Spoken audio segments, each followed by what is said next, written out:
hermosos amigos, yo soy la doctora María Mangiapane, psicóloga cristiana.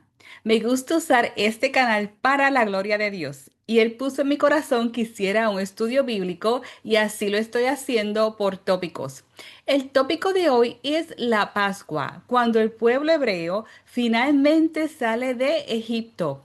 Te invito a que veas los videos anteriores porque he ido desde la creación hasta la formación de la nación de Israel y cuando estuvieron en Egipto por 430 años, que es donde estamos ahora. Voy a hacer un resumen de lo que significaron las 10 plagas que Dios envió a Egipto, porque es algo muy significativo como Dios le demostró al pueblo pagano que Él es el único Dios a través de estas 10 plagas.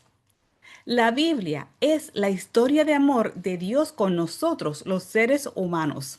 Y si te preguntas cómo puedes ser parte de esta familia de Dios, también te lo voy a explicar. Vemos entonces que Dios le dice a Moisés que Aarón lo iba a ayudar y envía a los dos hermanos, Aarón y Moisés, a donde el faraón. Y la primero que le dice fue que usara su callado para tirarlo al suelo y que se convirtiera en serpiente. Y asimismo, Moisés y Aarón lo hicieron. Entonces ellos rápidamente llamaron a sus magos, que también hicieron un truco, como se dice, este visual, como hacen los magos hoy día, que pueden hacer aparecer como flores de un bastón y ese tipo de magia.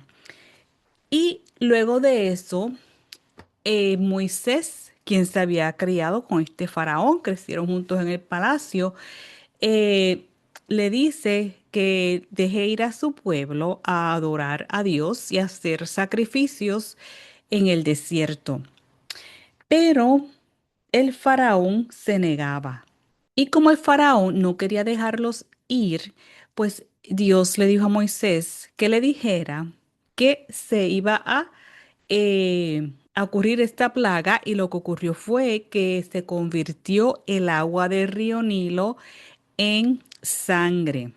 Así que voy a dar un resumen de lo que pasó, que ya lo presenté en el estudio anterior. Puedes buscar en los videos anteriores en mi canal. Entonces, la serpiente, esto se usó porque eso era una deidad en el antiguo Egipto. Voy a explicar esto de la serpiente y luego entonces voy a lo del río Nilo y la sangre y las otras plagas. Ellos la llamaban Wathead, que era representada por el símbolo Uraeaos. Y ellos usaban este símbolo de serpiente en las coronas que usaban los faraones. Tenían esa serpiente erguida ahí y llevaban esa imagen en la cabeza. Y eso pues comunicaba que la legitimidad de ese faraón para gobernar las tierras. ¿Qué pasó con cuando Moisés fue y los magos trataron de imitarlo? Que la serpiente de Moisés se comió a la serpiente de los magos.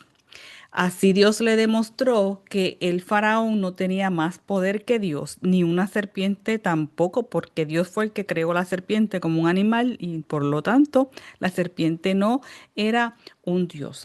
Entonces, eh, pasando a la primera plaga, que es la plaga que ocurrió en el río Nilo cuando se convirtió en sangre. El río Nilo es un río enorme, es el más largo del planeta. ¿Qué pasa? Que los egipcios creían en el dios del río Nilo llamado Api. Y Api era considerado como uno de los dioses más poderosos. Y eso está escrito en las pirámides en los años 3100 antes de Cristo. Así que para ellos eso, ellos prácticamente adoraban al río Nilo, y al Dios convertirlo en sangre se convirtió lo que era el Dios se contaminó, perdón, lo que era el Dios de ellos. Así que el Nilo no podía satisfacer sus necesidades básicas y ahí Dios les demostró su poder. que Él es el Dios todopoderoso y que no hay magia ni ilusionismo. Los magos trataron, pero obviamente tuvieron que haber hecho esta magia de convertir el agua en rojo, no en sangre como hizo Dios. Solamente Dios puede hacer eso, porque ellos, ya el Nilo estaba rojo en sangre, así que ellos tuvieron que haber tomado un balde de agua o un estanque pequeño para hacer este truco de ilusionismo, tal vez algo que al tocar el agua se convertía en rojo. Luego de esto, como aún el faraón no los dejaba ir, vino la plaga de las ranas. Y los egipcios también tenían un culto a la rana, que es uno de los más antiguos de Egipto. Y ellos adoraban a un dios que se llamaba Eket, que era representado con una cabeza de rana y cuerpo de mujer, o viceversa, el cuerpo de rana y la cabeza de mujer. Esto es espantoso, estas cosas que ellos hacían. Así que entonces, cuando eh, ocurrió esta inundación de ranas, esta plaga de las ranas, era para dejarles entender que Dios era el más poderoso, porque estas ranas se apareció la plaga en la primavera, que es antes de, o sea, y muchísimas ranas, porque hasta comenzaron a apestar después que murieron. Ellos sí sabían que las ranas cada vez a cierta época, cuando era la época de inundación, que eso era ya entonces para la época de otoño, que venían ranas, pero no era una plaga, sino que venían normalmente unas cuantas ranas. Así que al ocurrir esto entre marzo a abril, que este es lo que entonces Dios fundó como el primer mes, que ahí donde también ocurrió, se fundó la Pascua, la fiesta de la Pascua por Dios, pues ya se sabe que es solamente un Dios todopoderoso el que puede hacer esto. La próxima, entonces vemos que la próxima plaga es cuando se convierte el polvo en piojos. Y esto es tomar materia inorgánica y transformarla en algo con vida. Ahí los hechiceros ya no pudieron imitar esta plaga, porque solamente Dios puede crear vida. Y ellos en la mitología egipcia tenían un dios de la tierra que se llamaba Heb. Así que al tener estos piojos viniendo de la tierra, atacó directamente el dominio de Heb, demostrando que Dios es más poderoso. Y también los egipcios ellos le tenían mucho pavor a los piojos y por eso se rapaban la cabeza y todo. Luego de esta plaga, luego vino la plaga de las moscas. Y las moscas también era parte de la adoración pagana de los egipcios. Ellos las usaban como amuletos protectores, así que significaban perseverancia. Era muy extraño estas adoraciones que ellos hacían y tenían un dios que lo llamaban Kepri, que tenía cabeza de mosca y para ellos eso era el dios de la creación, el movimiento del sol y el renacimiento. Esto es horroroso, horroroso tener creer que una mosca creó el mundo. ¿De dónde habrán sacado ellos estas ideas? Bueno, hay muchas teorías de cómo esto pudo haber sucedido, que se cree que vino de los ángeles caídos, que entonces le enseñaron estos disparates a las personas que vivían en ese tiempo. La próxima plaga es cuando mueren los animales de Egipto. A todo esto, estas plagas no afectaban a Israel. Volviendo a los animales, esto es otro dios pagano. Los egipcios adoraban a las vacas y tenían un dios que ya se llamaba Ator. Entonces, esa diosa era representada con cabeza de vaca. Luego, la próxima plaga es cuando la ceniza del horno se convierte en sarpullido y úlceras. Ellos tenían una diosa que se llamaba Isis, diosa de la medicina y la paz. Y para ellos la limpieza era súper importante y al tener esas úlceras, pues ya esto los convertía en inmundos. Y aquí los magos obviamente tampoco podían hacer nada. Aquí se demuestra otra vez que Dios es sobre todo poderoso, sobre toda creencia extraña que ellos podían tener. Luego viene la plaga del granizo, que fue granizo muy pesado que cayó en forma de fuego. Ellos tenían una diosa que se llamaba Nut, diosa egipcia del cielo. Entonces, ahora ellos aquí se demostró la diferencia entre los que creyeron en Dios y los que no, de los egipcios, porque Dios le dio la oportunidad diciéndoles a través de Moisés, escóndanse en sus casas y escondan a sus animales, pero ellos no, bueno, algunos hicieron caso y otros no. Los que hicieron caso y temieron a Dios y los respetaron, se salvaron y sus animales también, pero los que no, pues perecieron con este granizo tan grande que cayó. Luego vino la plaga de langostas y ellos tenían un dios que se llamaba Seth, que era el dios de las tormentas y desorden. Miren para esto, un dios de tormentas y desorden. Aún así el faraón no escuchó a Dios cuando llegaron las langostas. Y esto fue la segunda ola de destrucción luego del granizo. Porque primero cuando cayó el granizo, las cosechas que quedaron intactas, que eran las de las cuales podían seguir alimentándose los egipcios, cuando vino la langosta, ahí terminó con todo lo que quedaba, que entonces ya ahí pues les afectó el suministro de alimentos. Y la última plaga fue la de la muerte de los primogénitos en las casas y en tanto como animales como en los seres humanos, incluyendo el hijo del faraón. Y ahí entonces fue cuando finalmente eh, él los dejó ir. De hecho, les dijo, váyanse, no los quiero ver más. Y ahí fue entonces que el pueblo de Israel finalmente se fue. Así que luego que Faraón y Moisés hicieron estos prodigios por mano de Dios, dice en Éxodo 12, voy a leer Éxodo 12, versículo 1. Habló Jehová a Moisés y a Aarón en la tierra de Egipto, diciendo, este mes os será principio de los meses. Para vosotros será este el primero de los meses del año. Esto es el mes que se llama Nisan en hebreo y para nosotros en el calendario gregoriano es marzo o abril. Es la primavera. Este es el primer mes del año que Dios estableció en ese momento para el pueblo hebreo.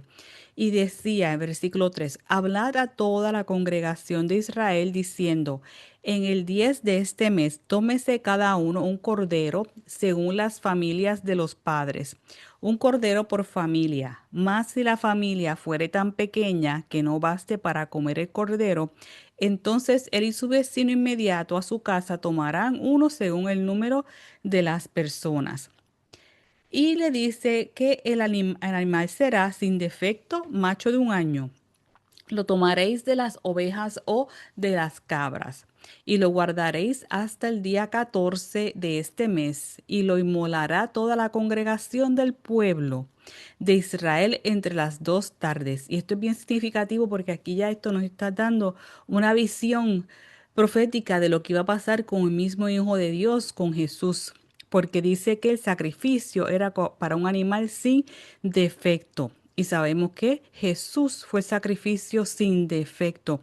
Entonces dice que lo inmolará toda la congregación del pueblo de Israel. Y sabemos que eh, algunos israelitas en el tiempo de Jesús, no todos, no todos, porque ya estaba ahí las personas que estaban siguiendo a Jesús, que ya eran bastantes. Ahora, los que no estaban siguiendo a Jesús, que tenían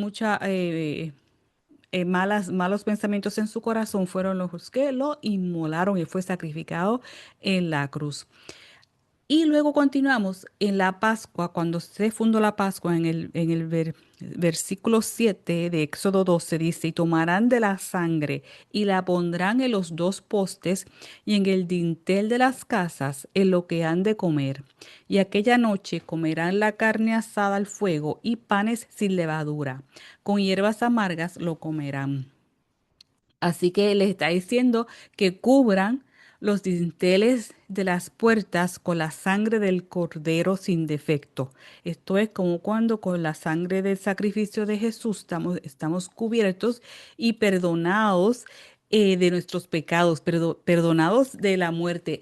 En este caso, de la primera Pascua, cuando pasó el ángel de la muerte por encima de sus casas, no los mató, no mató a sus primogénitos, sino que siguió de largo porque veía que estaban protegidos por la sangre de un cordero o una cabra sin defecto.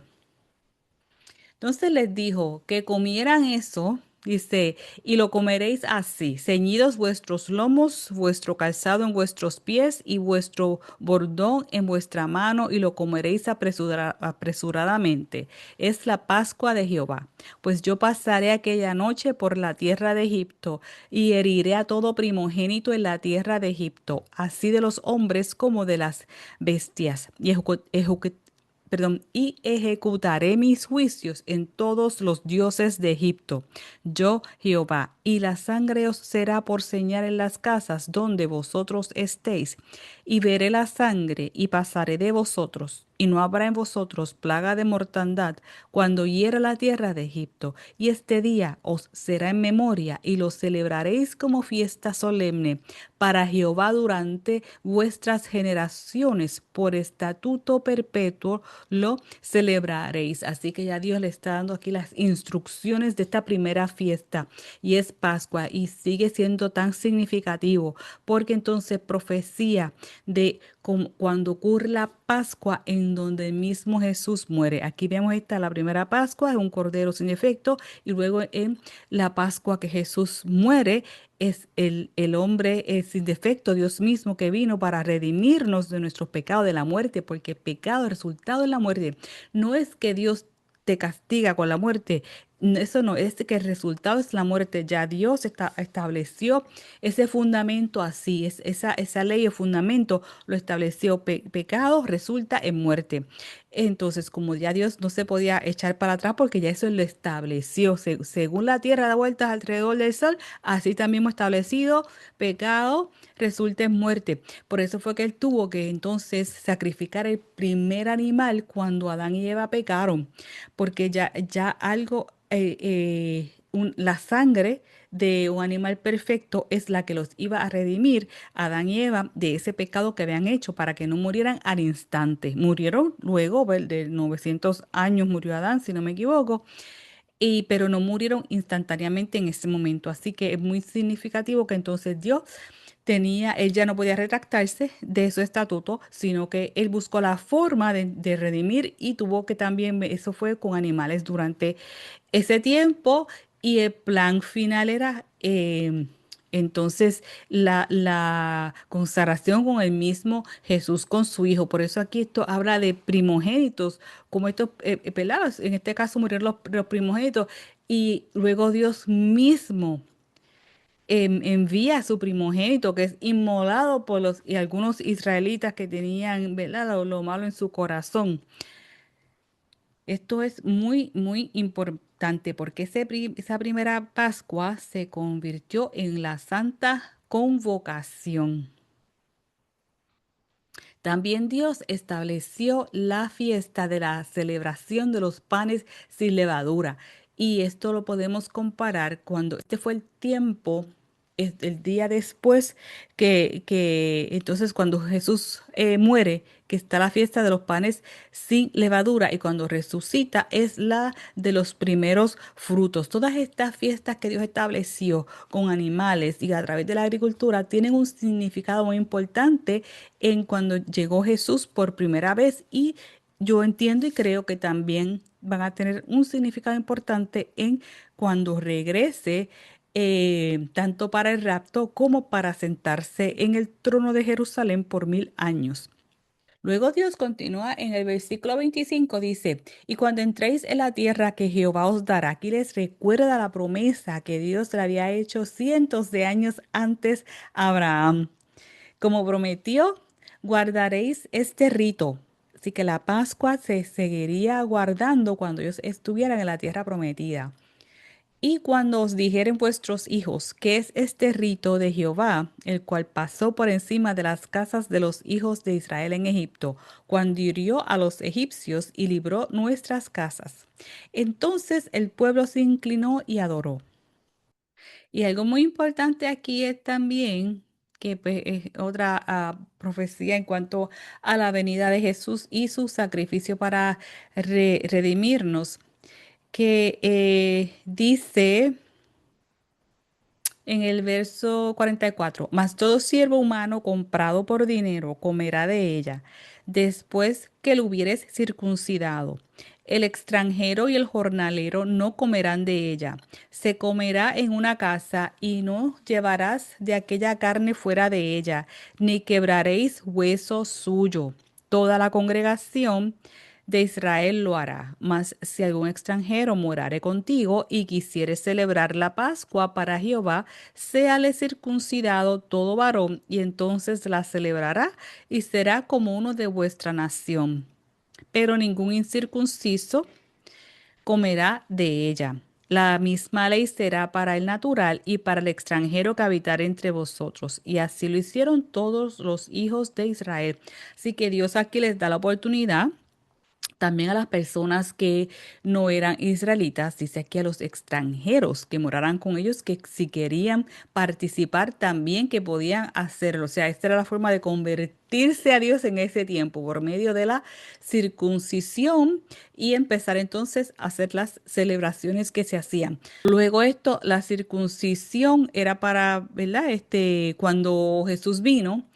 Ya esto de la circuncisión se siguió con el pueblo israelita, pero no para las personas que se convertían a Jesucristo, al cristianismo, en este otro tipo de conversión aquí, que entonces ya es llegar a Dios a través de Jesús. Así que ya eso no es requisito. Y todo, pues los apóstoles, ellos tuvieron un debate en cuanto a estas cosas, pero luego decidieron, no, esto entonces para el pueblo israelita que siga haciendo estas cosas de circuncisión, pero no para los gentiles que se conviertan, vamos a decir, el cristianismo, aunque esa palabra necesariamente no existe en el momento, pero para poder diferenciar que eran los que se convertían a Jesucristo, porque Jesucristo vino ya a cumplir la ley. Entonces, esto de circuncidarse ya no aplicaba, porque lo que aplicaba era aceptar a Jesús como su Señor y Salvador y hacer como se diría, circuncisión del corazón, de arrepentirse y sacar todo eso malo de uno. Y luego en el verso final, número 51 dice, y en aquel mismo día sacó Jehová a los hijos de Israel de la tierra de Egipto por sus ejércitos. Así que resumiendo, vemos que entonces la sangre del cordero o de la cabra sin defecto que se puso en los dinteles es una comparación también con la sangre de Jesucristo. Y aquí comienza a celebrar la primera Pascua, que fue un mandamiento perpetuo. Y finalmente los israelitas pudieron salir con riquezas de Egipto hacia entonces la tierra prometida que Dios les daba. Y esto está otra vez en Éxodo 12 para que entonces puedas estudiarlo por ti mismo o por ti misma en donde tenemos Éxodo 12 43 al 49 que les da la ordenanza de la Pascua y cómo lo iban a hacer, y en el verso 46 que no se iba a quebrar ni un hueso de este cordero o cabra. Y vemos luego para como comparación en el Salmo 34 19 al 20 está la profecía de no quebrar los huesos de Jesús, donde dice, muchas son las aflicciones del justo, pero de todas ellas le librará Jehová. Él guarda todos sus huesos, ni uno de ellos será quebrantado. Por eso fue que cuando Jesús estuvo en la cruz, no tuvieron que quebrarle los huesos para que muriera. Que lo que hacían en ese tiempo los romanos, esto era muy, muy cruel, que si la persona se tardaba en morir, le quebraban las rodillas para que no pudiera como aguantarse y así no pudiera respirar. Y entonces muriera, porque como no podía de dónde retener su cuerpo para poder respirar. Pero a Jesús los soldados dijeron, ya está muerto, y no le quebraron sus rodillas. En Juan 19:33, donde está ya la profecía cumplida, donde vinieron los soldados, y dice, vinieron pues los soldados y quebraron las piernas al primero de los dos que estaban, de los dos criminales que estaban con Jesús, y asimismo al otro que había sido crucificado con él. Mas cuando llegaron a Jesús, como le vieron ya muerto, no le quebraron las piernas. Así que Jesús murió primero que los otros dos hombres y no le quebraron las piernas para que se cumpliera la profecía que estaba en el Salmo, y también ya vemos que viene desde Éxodo 12 esta profecía. y la vemos cumplida cuando Juan 19:36 dice, porque estas cosas sucedieron para que se cumpliese la escritura, no será quebrado hueso suyo. Y esto está mencionado en el Salmo tanto como en Éxodo. Así que pues espero que hayas disfrutado este estudio, que te animes a seguir estudiando y leyendo la palabra de Dios. Y si te preguntas cómo puedes ser parte de nuestra familia, te lo voy a explicar ahora mismo. El plan de salvación. Si leemos en Primera de Corintios 15 3 al 4, dice, en primer lugar, les he enseñado lo mismo que yo recibí, que conforme a las Escrituras, Cristo murió por nuestros pecados, que también conforme a las Escrituras fue sepultado y resucitó al tercer día. Juan 3:16, porque de tal manera amó Dios al mundo, que ha dado a su Hijo unigénito para que todo aquel que en él cree no se pierda, sino que tenga vida eterna. Romanos 10:9 al 13. Si confiesas con tu boca que Jesús es el Señor y crees en tu corazón que Dios lo levantó de los muertos, serás salvo, porque con el corazón se cree para alcanzar la justicia, pero con la boca se confiesa para alcanzar la salvación. Pues la escritura dice, todo aquel que cree en él no será defraudado, porque no hay diferencia entre el que es judío y el que no lo es, pues el mismo que es Señor de todos es rico para con todos los que lo invocan, porque todo el que invoque el nombre del Señor será salvo. Dios es amor. Esto está en Primera de Juan 4:16. Dios te ama y quiere que pases la vida eterna con Él. Si murieras mañana, ¿sabes a dónde irías? Bueno, debes ir al cielo porque es tu hogar y fuiste creado para ello. El camino de regreso a casa es aceptando a Jesús como tu Señor y Salvador. Cuando seas salvo, Jesús te llamará amigo. En contraste con el cielo, hay un lugar llamado infierno que fue creado para Satanás, los ángeles caídos y sus demonios. Tristemente, Satanás está seduciendo a la gente con mentiras y algunas personas están cayendo en la trampa y pueden ir al infierno cuando no fue diseñado para la gente. ¿Cuáles son los pasos de la salvación? Muy facilito, 4 pasos. Primero, arrepiéntete de tus pecados. Dios te ama donde estés y como estés. Y ahí mismo Él quiere que vengas a Él como estás ahora mismo. Número 2, pídele perdón. Arrepiéntete. Entonces, número 3, confiesa a Jesús como tu Señor y Salvador en voz alta. Puedes repetir después de mí. Jesús, me arrepiento de mis pecados. Por favor, perdóname y entra en mi vida. Y número 4, encuentra una iglesia que crea en la Biblia y ahora eres amigo de Jesús. Jesús viene pronto. Jesús dijo que Él regresará por su pueblo en lo que se llama comúnmente el rapto, donde nos encontraremos con Él en las nubes y recibiremos nuestros nuevos y gloriosos cuerpos. Todo esto está en la Biblia. Este es un día feliz, un día de celebración. Este evento sucederá antes de la tribulación del mundo. Como creyentes, no estamos designados para la ira de Dios que vendrá a la tierra como la tribulación cuando el anticristo se levante. ¿Qué haces mientras tanto? Muy bueno. Continuar orando sin cesar, se alegre, agradecido, ayuda a los demás, continúa viviendo tu vida y hacer bien, continúa con tus planes. Esto es, continuando los planes y viviendo como si Jesús fuera a venir mañana, pero continúa haciendo tus planes y con tu vida. Lee la Biblia. Aquí dejo unas recomendaciones para comenzar y también si estás en pantalla y tienes tu teléfono, puedes escanear este código QR y te va a llevar a una Biblia gratis en línea que puedes bajar la aplicación y tenerla siempre contigo. Puedes comenzar con estos versos, Primera de Tesalonicenses 4:16 al 17, Primera de Tesalonicenses 5:4, Primera de Corintios 15:51 al 52, Apocalipsis 3:10, Romanos 10:9 y Juan 3:16. Bueno, que Dios te bendiga y que tengas un lindo día.